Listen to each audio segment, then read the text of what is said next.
The Tiger Rising, Chapter 27. The first key slid into the first lock so smoothly that it made Rob dizzy with amazement.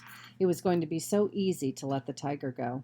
"Hurry," Sistine said to him. "Hurry up, get the other locks." He opened the second lock and the third, and then he took them off one by one and handed them to Sistine, who laid them on the ground. "Now open the door," she said. Rob's heart pounded and fluttered in his chest. "What if he eats us?" he asked. "He won't," said Sistine. "He'll leave us alone out of gratitude. We're his emancipators." Rob flung the door wide open. "Get out of the way," he shouted, and they both jumped back from the door and waited. But the tiger ignored them. He continued to pace back and forth in the cage, oblivious to the open door. "Go on," Rob said to him. "You're free," Sistine whispered. But the tiger did not even look in the direction of the door. Sistine crept forward and grabbed a hold of the cage, and she shook it.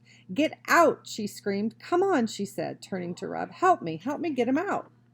Rob grabbed hold of the fence and shook it. "Get!" he said.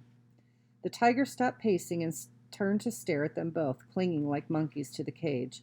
"Go on!" Rob shouted, suddenly furious. He shook the cage harder, and he yelled.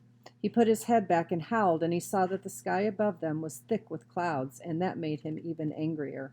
He yelled louder, and he shouted at the dark sky. He shook the cage as hard as he could. Sistine put a hand on his arm.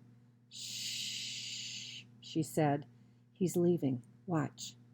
As they stared, the tiger stepped, with grace and delicacy, out of the cage. He put his nose up and sniffed. He took one tiny step, and then another. And then he stopped and stood still. Sistine clapped her hands, and the tiger turned and looked back at them both, his eyes blazing. And then he started to run.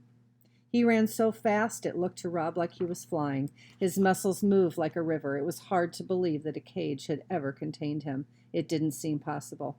The tiger went leaping through the grass, moving farther and farther away from Rob and Sistine. He looked like the sun, rising and setting again and again. And watching him go, Rob felt his own heart rising and falling, beating in time.